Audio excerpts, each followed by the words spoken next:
We have a rare opportunity today to look at USA legal, built for the United States, Fiat Spiders that have the engine in the front and drive the rear wheels. This red one is a 1957 Fiat 1100 TV Trasformabile. This is the vehicle that was built specifically to meet the USA laws, because the year before in 56 it didn't do that. But in 57 they picked up sealed beams, bumper changes, speedometer and miles, that kind of stuff. This car has the 1089cc pushrod motor 103 series.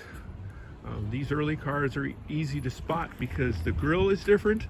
You can see how the grille mesh is different between this car and the blue one.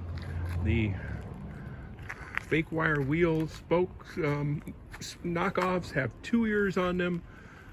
The side repeater lights are on top of the fenders. They also serve as lighting so the driver knows the turn signals are on. The mirrors have been installed.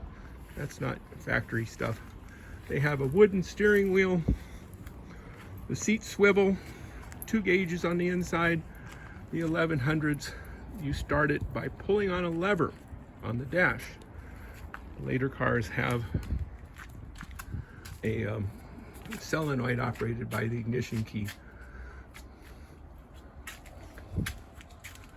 This car was probably built in late 1956. Fiat traditionally would start new models after they came back from the August vacations of the year, and then they'd start building the next model. Being a 57 is when it was first sold in the United States. And if Fiat made any of these in 1957, it was only for a very short time, because they quickly replaced it with the 1957 Fiat 1200 TV Trasformabile. This car has the 1221cc motor. Otherwise mechanical, they're basically the same. Things you spot about this car is it has 3 ears on the knockoffs. Also has the same wooden steering wheel, the same gauges. You start it using the ignition switch in order to do that. And we already talked about how the grille was different.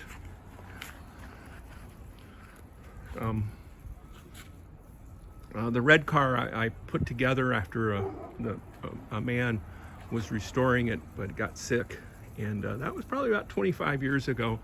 This car was found in a garage in the east, and it has the lowest mileage I've ever seen on one, which right now is 21,000, and it is also the only original interior I've ever seen in a 1200 TV Trasformabile. In 1958, they did quite a few changes. First, they came with the hubcaps on them and the wire wheel and the triple-eared spinners. There were a couple of different versions of those, but they changed the speedometer and gauges inside so that it used this speedometer instead. And those cars also use the steering wheel that the later car had. They also changed the emblems on the hood, because these little pointy things, they're pretty darn sharp. And I heard from a dealership I talked to at one time that they were instructed to cut them off or remove the emblems. And so by 1958, there were a variety of emblems that were put on them without the ears. Either they just cut them off or they took the emblem off altogether. I've seen quite a few things, including complete removal.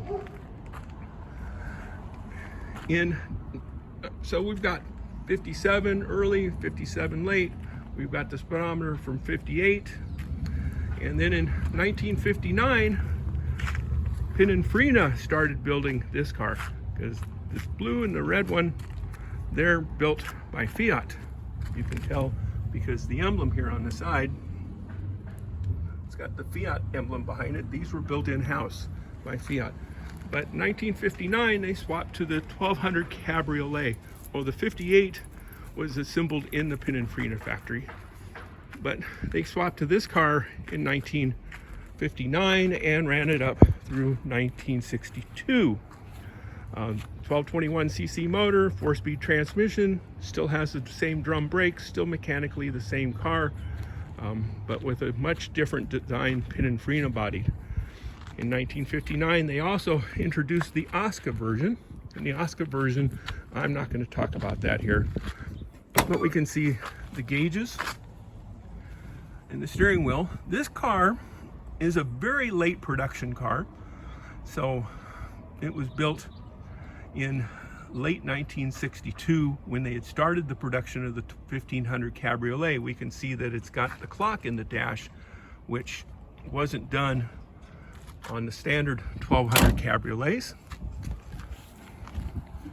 You can, as you look around, we can see that the taillights are what were used on Ferraris. There's quite a few handles and knobs and other items which were used on Ferraris. So a lot of those pieces are all, a lot of them have been reproduced. They're easy to find. But this car in particular, since it's a really late production car, has some weird features that were not on the earlier cars. This one also has the emblem on the side. This is the incorrect emblem. The owner does have the correct emblem for it, and it does not have the Fiat emblem in behind it because it was built by Pininfarina. But that's the wrong emblem for this car, but it sure looks good. It's sure nice and impressive. So this car was produced up through 1962, and then in 63 they introduced the 1500 Cabriolet. The 1500 Cabriolet had the 1500 drivetrain in it.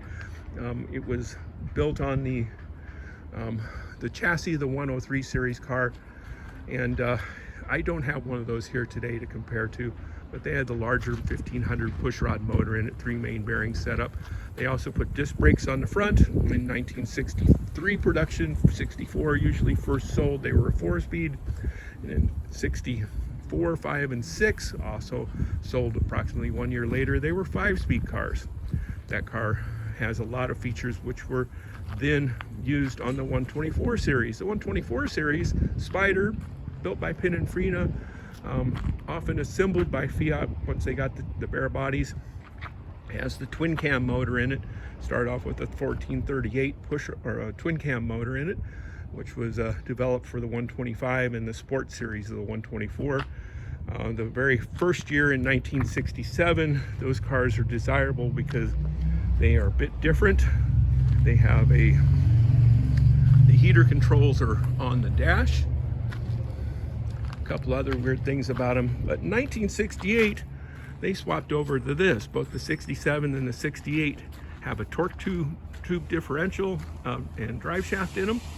And in 1968 and 67, they have no headrest on the seat. So you can see that. There are also some minor differences on the seat, which were changed by 1969 when they put headrests in it. They still had the chrome surround gauges, and only 5 of them.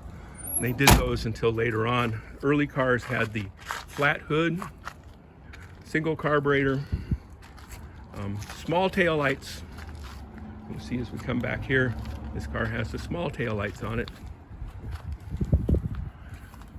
1970 was the first year that they put larger tail lights on it. They changed the location of the overriders in order to clear the tail lights. They also changed the side markers. This is the USA cars. We said all these are USA cars. So they have side markers front and rear. And 68 and 69 have these round ones. Impossible to find, very difficult to find. And then, as anyone who's into 124s knows, they started doing these all the way up through 1985. In 1975, they picked up the tube bumpers instead of the little chrome ones. Changed quite a few things over the years.